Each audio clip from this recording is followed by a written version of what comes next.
Hey everybody, thank you so much for joining me here today. I want to thank Cairo Secure for giving me the opportunity to share some really important information with you. I am Dr. Randy Ross. I am the CEO of Premier Practice Consultants. And today we're going to chat for a few minutes about your accounts receivable, or more commonly known as your AR, as it relates to when you're selling a practice or even when you're buying a practice. So, a lot of people ask this question quite frequently. When we do a valuation of a practice, does that include my AR? I mean, when we do valuations, AR are not included in how we determine what the value of your practice is from either a seller or a buyer perspective. I use the little bit of tongue in cheek line, it's like a, aftermarket kind of add on, like when you buy a car and they add on all these things. So, when it comes to your AR as far as a seller, sometimes sellers don't want to include their AR for a myriad of reasons, and everyone has kind of their own position on that. Some people say, oh, I want to take it with me and kind of get these dribs and drabs of money as they come in over the next, 6, 10, 12, 18, 24 months. Some buyers will say, you know what? I really don't want someone else's AR. So sometimes it's a conversation that really needs to take place after a deal is really structured. And I can tell you that there are times when we do include the AR in an asking price. That's kind of the exception, not the rule. But there are instances where, for whatever reason, how a particular practice is structured, it just makes sense, or that's something that a seller really wants. But that's more the exception than the rule. Now, when it comes to a bank, okay, because majority of our acquisitions within chiropractic are going to be bank funded. Majority of those, almost all of them, are going to be through the SBA, Small Business Administration. And today, banks will actually fund usually anywhere from 60 to 90 days of AR. And you ask, well, why would they do that? Well, they do that because it gives cash flow. Your AR is coming in as a new buyer is there from previous services that were rendered. So they either have to buy a few months worth of AR, or they need to give more capital to someone buying a loan. But that's kind of another conversation. But just so you understand the mindset behind, most banks will fund 60 to 90 days of AR.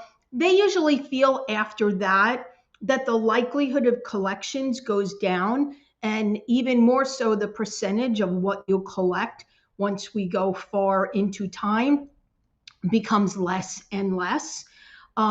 They will actually, on that 60 to 90 days, they will often give you really close to what your value is. They can look at an AR report, as can most buyers, and really determine historically, what do you collect? What percentage? Is your AR collection 50%? Is it 85%? You can tell that historically when you look at the data of these AR reports over 0 to 30, 30 to 60, 60 to 90, 90 to 120, and even beyond that. Again, you could kind of, you see a pattern that most people can recognize. So what we've seen lately, and the reason why I really wanted to discuss this, is that more and more we're seeing deals that it's really important, sometimes necessary, or definitely favorable, especially for a buyer, to have the AR included. And the reason for that can be a few different reasons, but the one I want to focus on today is that more and more deals are done under what we call a stock transfer sale. Sometimes, depending upon your corporate structure, it's called a membership transfer. Pretty much means the same thing to you, watching out there today. And what that means is, whatever that corporate identity is, the seller, meaning the person leaving, just kind of slides out, and the new owner slides in. The structure, or the umbrella over which the payments come in, pretty much stays unchanged. That really sets up an environment to have the AR included. Think about it. If you're getting checks to ABC Chiropractic, then you have some PI in there from 6 months ago, a $5,000 check comes in, ABC Chiropractic.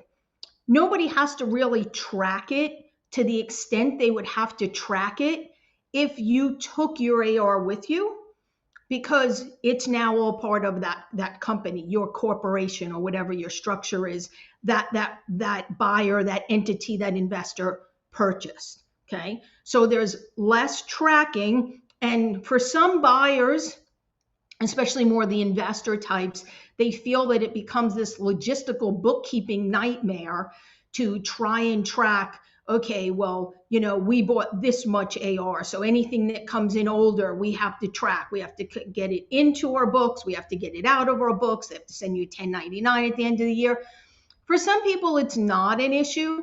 For others, depending upon if they own a lot of practices, it can become a little bit challenging. So we're seeing more and more and more stock transfer sales as opposed to asset purchase sales.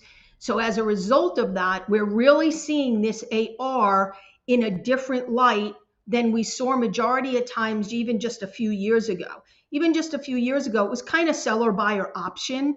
Hey, do you want to sell your AR? Sure. What percentage of what's out there do you want? Okay, I'll give you that. And with an asset purchase, it's a little bit easier because those services they're being paid for are coming into the previous owner.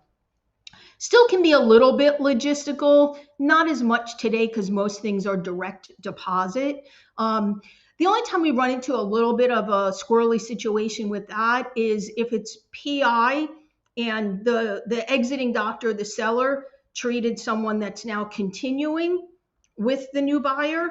That can get a little bit, little muddy the waters a little bit sometimes, especially if there needs to be a settlement or something like that, because now two parties are involved.